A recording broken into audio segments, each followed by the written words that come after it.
30,000 का हम वहां 30,000 का डीजे कर लिया करते हैं। अब डीजे उनके तरफ से की फरमाइश है, कोई अगर नहीं ले जाना चाहता है तो उधर से एक आवाज आती है, दादी बिस्तरे वर्ग पर है, करवटें बदल रही है, सास का ठिकाना नहीं है, मगर उनकी जिंदगी का एक सवाल यही है कि मेरी पोती की रुखसती तब होगी जब मेरे यहाँ डीजे आएगा। अब दादी के नाम पर आप यहाँ 30,000 का डीजे लेके जा रहे हैं। 30,000 आज के जमाने में एक मामूली सी रकम समझी जाती है, मगर उस 30,000 के डीजे के पीछे कितनी खराबियां, कितनी खुराफातियां, कितनी बेहूदगियां हैं। कभी आपने गौर भी किया? आपके यहाँ जब डीजे बजता है कोई पंपलेट नहीं छपता, कोई इश्तिहार नहीं छपता, कोई ऐलान नहीं होता।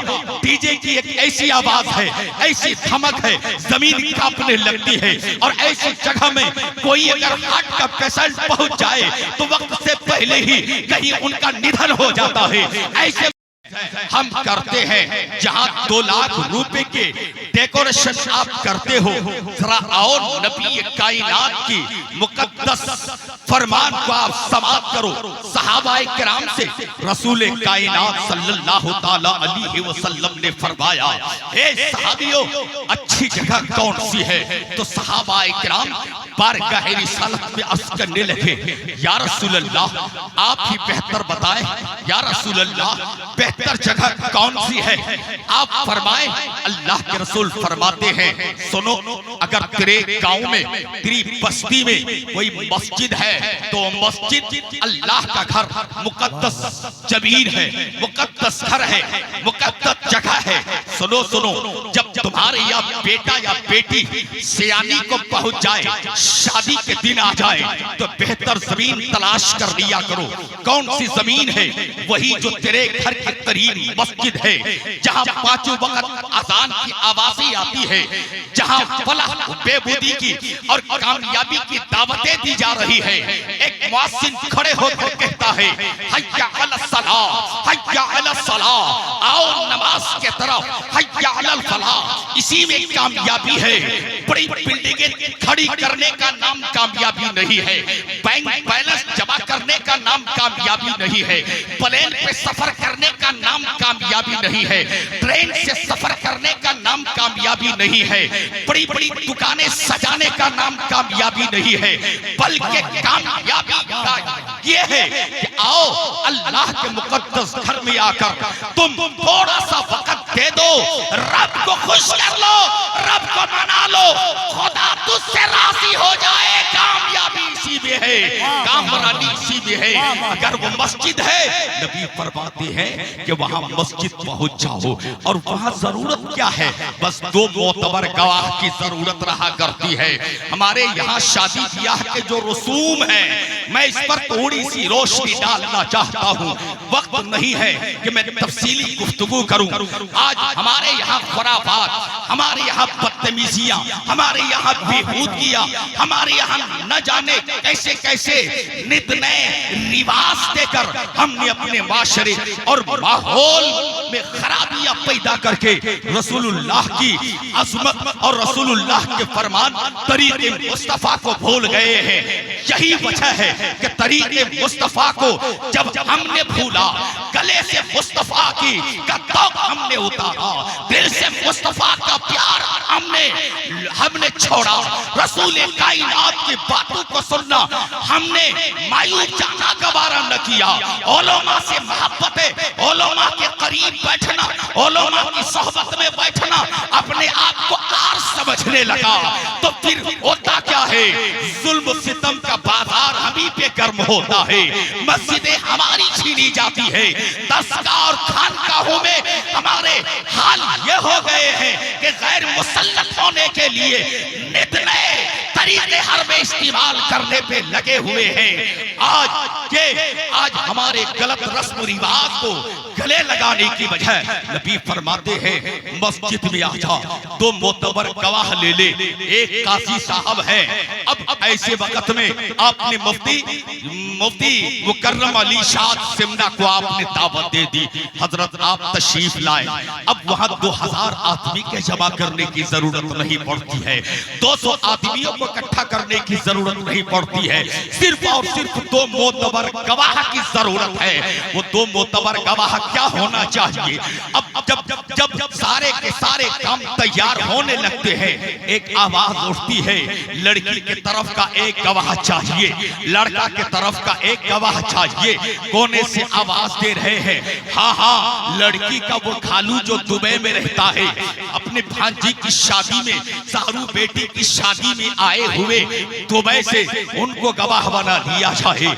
इधर से तैयार होने लगता, आवाज उठती है, इनका मामा है जो दिल्ली में रहता है, वो सिर्फ और सिर्फ भांजी की शादी ही में आया है, इन्हें गवाह बना लिया जाए। मगर याद तो रहे, अब वो गवाह किनकी? वो गवाह एक शादी की, वो गवाह एक जोड़े की, वो गवाह एक बंधन की, वो गवाह एक अक्द की। एक लड़की है जिनकी पैदाइश किसी और जगह में है, जिनका घर कहीं और है, जिनके माँ बाप कहीं और है, जिनकी पैदाइश कहीं और है, जिनकी परवरिश कहीं और है। अब एक गैर मानूसी जगह में, जहाँ कोई रिश्तेदारी नहीं है, जहाँ कोई दोस्ती नाता नहीं है, अब एक नई जगह में एक नए लड़के के साथ उनका एक संबंध, उनका एक जोड़, उनका एक जोड़ा जाता है। अब उनकी शरीक जिंदगी ये है, उनके सुबह मशाके ये साथी हैं, उनके हाथा हयात ये साथी रहने वाले हैं। अब उनका चेहरा का देखना जायज हो जाता, इनके चेहरे का देखना जायज हो जाता, इनके अयूब को छुपाना, उनके अयूब को छुपाना, उनके दोनों के दरमियान एक मजबूत रिश्ता होता है। अब ऐसे रिश्ते के लिए यकीनन एक मजबूत गवाह की भी जरूरत पड़ती है। वहां गवाह कैसा? चांद निकल आया कि नहीं आया, इख्तलाफ है कल रोजा होगा कि नहीं होगा। अब शहर से आवाजें आने लगी है, फला शहर का वो आदमी गवाही दे रहा है।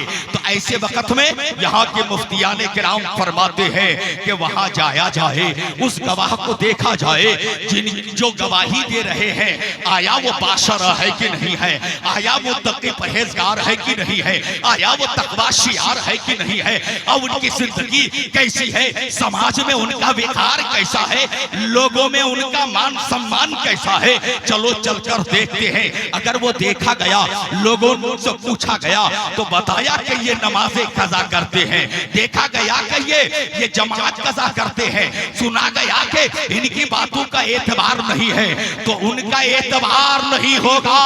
ऐसे वक्त में जो मुत्तकी परहेजगार है, एतबार उन्हीं का होगा। निकाह बियाह के शादी में, निकाह के शादी में जिसे हम जिसे हम गवाह बनाते हैं, आपने मामा बताया, किसी ने खालू बता दिया, मुझे पता है जिस खालू को एक निकाह का गवाह बनाया जा रहा है, एक बंधन का गवाह बनाया जा रहा है, एक अक्द का गवाह बनाया जा रहा है।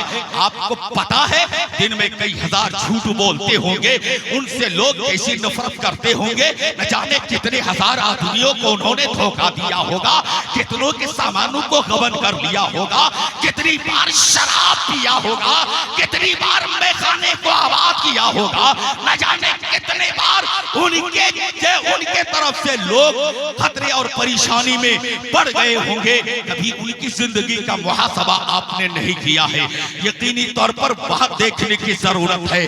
अब ऐसे वक्त में रिश्तेदारी नहीं निभाया जाता, ऐसे वक्त में कोई दोस्तारी नहीं निभाने की जरूरत है, बल्कि ऐसे वक्त में अगर आपके गांव में कोई गरीब आदमी फटे पुराने कपड़े पर 5 वक्त मस्जिद में अज़ान देता हो, जमात के साथ नमाज पढ़ता हो, गरीबी जिंदगी गुजार कर, गैरों में घरों में खेतों में काम करके, गुर्बत की जिंदगी में बेटियों पालकर उनकी परवरिश करता हो, ईमानदारी के साथ जिंदगी गुजारने की कोशिश करता, लोग उनको उनके पीछे लोग नमाज पढ़ते हो या उनके सजदे देख रहे हो, उनके रुकू देख रहे हो, उन फटे पुराने गरीब आदमी को आप तरह बना ले, यकीनन उनसे बेहतर होगा जिसको आपने गवाह चुन लिया है।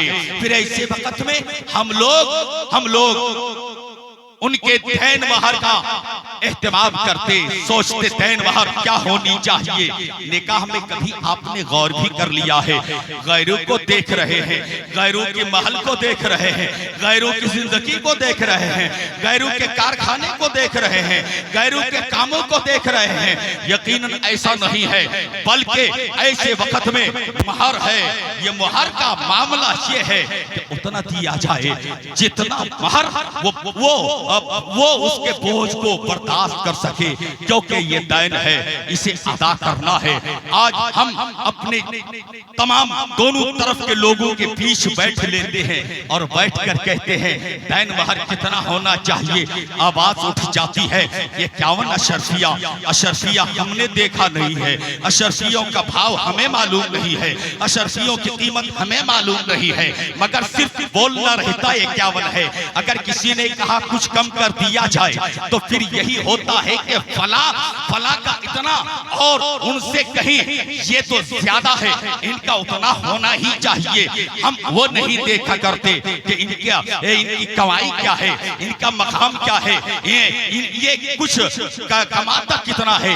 यकीनी तौर पर आपको समझ में आ जाएगा, अगर एक 8 साल बच्चा है, उनके सर पर 25 किलो का वजन दे लेंगे, 50 किलो का बोझा डाल देंगे, तो यकीन जानो कि वो बच्चा मंजिल तक पहुंचने से पहले दम तोड़ सकता होगा, कमर टूट सकती होगी, गर्दन मरोड़ सकता होगा।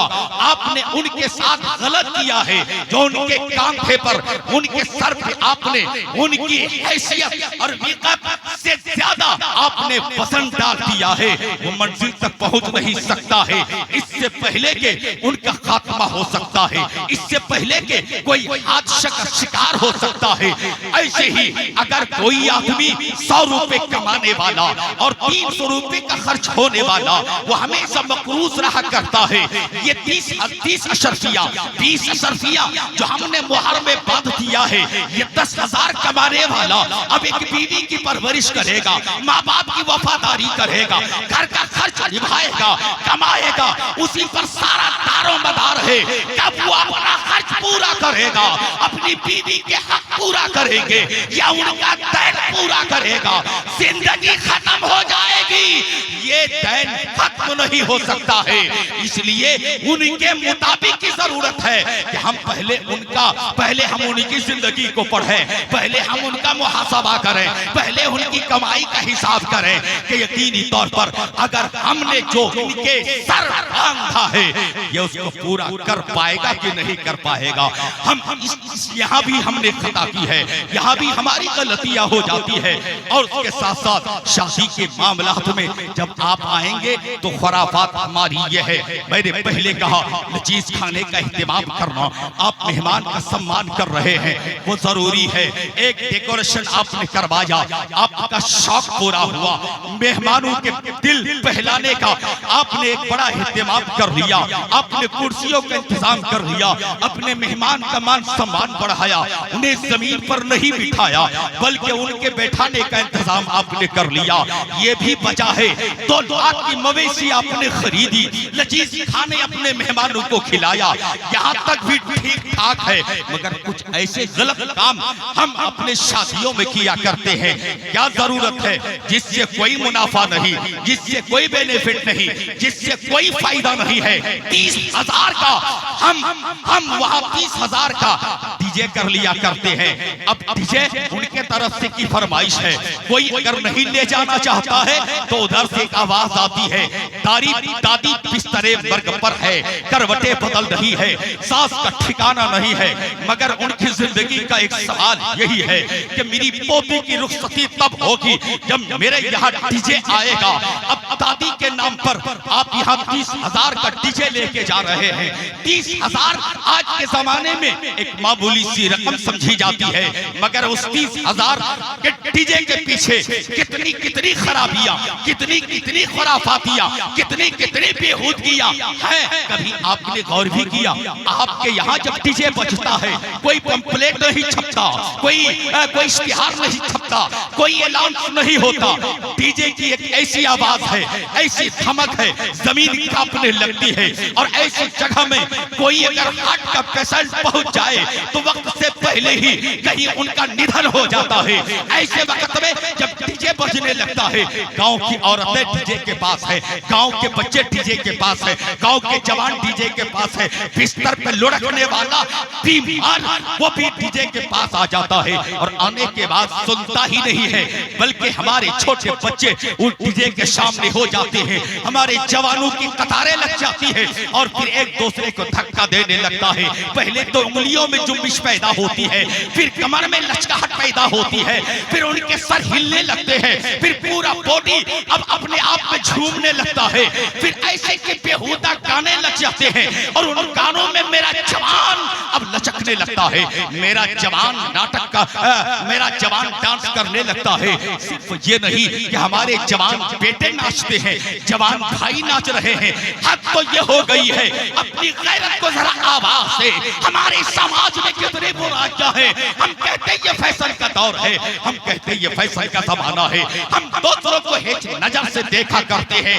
30,000 का डीजे लाया है, एक गैरतमंद माँ के कलीजे से जरा जाकर पूछो तो जिनकी जवान बेटी डीजे के पास आकर के नाच रही है, वो डीजे किनके यहाँ बजना चाहिए? वो डीजे किसी हरिजन के यहाँ बजना चाहिए था, वो डीजे किसी दलित के यहाँ बजना चाहिए था, वो डीजे किसी कम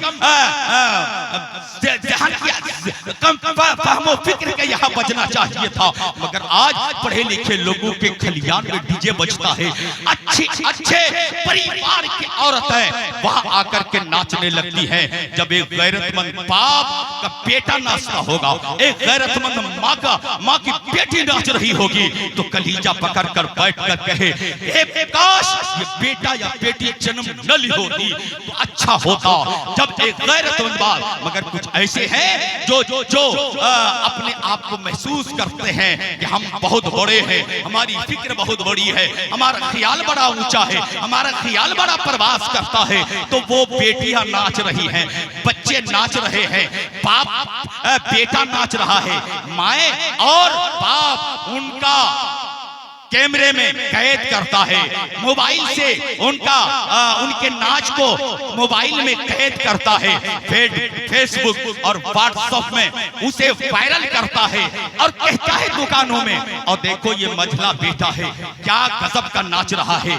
गैरत नहीं आती है जब हमारे यहाँ इस तरह का माहौल होता है। फिर एक बेनिफिट और एक खैर फायदा का काम हम ये करते हैं। कैसे वक्त में हमने ऐसे कैमरे वालों को बुला करके उनके एक एक लुक में को कैमरे में कैद करते हैं। फिल्में तैयार होती हैं और वो फिल्में रिलीज होने लगता है और वो फहाशी और गलत तरीके पर जब हमारा काम होने लगता है, दुनिया वो देखे नाम नहीं होता है। मुस्तफा जाने रहमत सल्लल्लाहु ताला अलैहि वसल्लम का फरमान है, निकाह मेरी सुन्नत है। ऐसे वक्त में हम नबी की सुन्नत अपनाने जाते हैं, मगर उसके साथ हमारे पीछे कितनी खुराफात है, कितनी गंदगियां हैं, कितनी गलत रस्म रिवाज है हमने जन्म दे रखा है। ये मुसलमानों, आवाज दो अपनी गैरत को, आवाज दो अपनी ज़मीर को। हम पैगाम लेकर जाएं उर्स हलीमी के इस मुकद्दस महफिल पाक से कि कल हमारे यहाँ जब डीजे आएगा हम ऐसी जगह पे नहीं जा सकते। मगर एक फैसला कुल बात में आपसे यही अर्ज करना चाहता हूँ कि एक रात नहीं 1000 रातें हमारे जैसे कमतर आलिम दीन बोलता रहे। जनाब मोहतरम कफील अंबर चीख चीख कर आपको ये पैगाम सुनाता रहे। अल्लामा गुलाम गौस, अल्लामा मुफ्ती मुकर्रम साहब, अल्लामा मोहतसिम साहब आप पर पाबंदियां लगाता रहे। ये हो नहीं सकता। कामयाब तब होगा जब किसी समाज का चौधरी, जब किसी समाज का जिम्मेदार, सब समाज का बावकार, जिनकी बातें बैठक में मानी जाती है, अगर वो पाबंदी लगा दे, खुदा की कसम उसी सुबह से अगर किसी के यहाँ डीजे आएगा, कोई डीजे लेके जाएगा, कोई कंपटीशन अपने भोज में करेगा, हम उनकी शादी में शरीक नहीं होंगे। खुदा की कसम, हमारी 1000 रात चीख कर बोलने से नहीं, सिर्फ और सिर्फ एक जिम्मेदार गांव का समाज सेवक, गांव का मुखिया, गांव का प्रधान एक वक्त बोल देगा, हम नहीं करेंगे, हम होने नहीं देंगे। ये काम बड़ा आसान हो जाएगा। सलाम।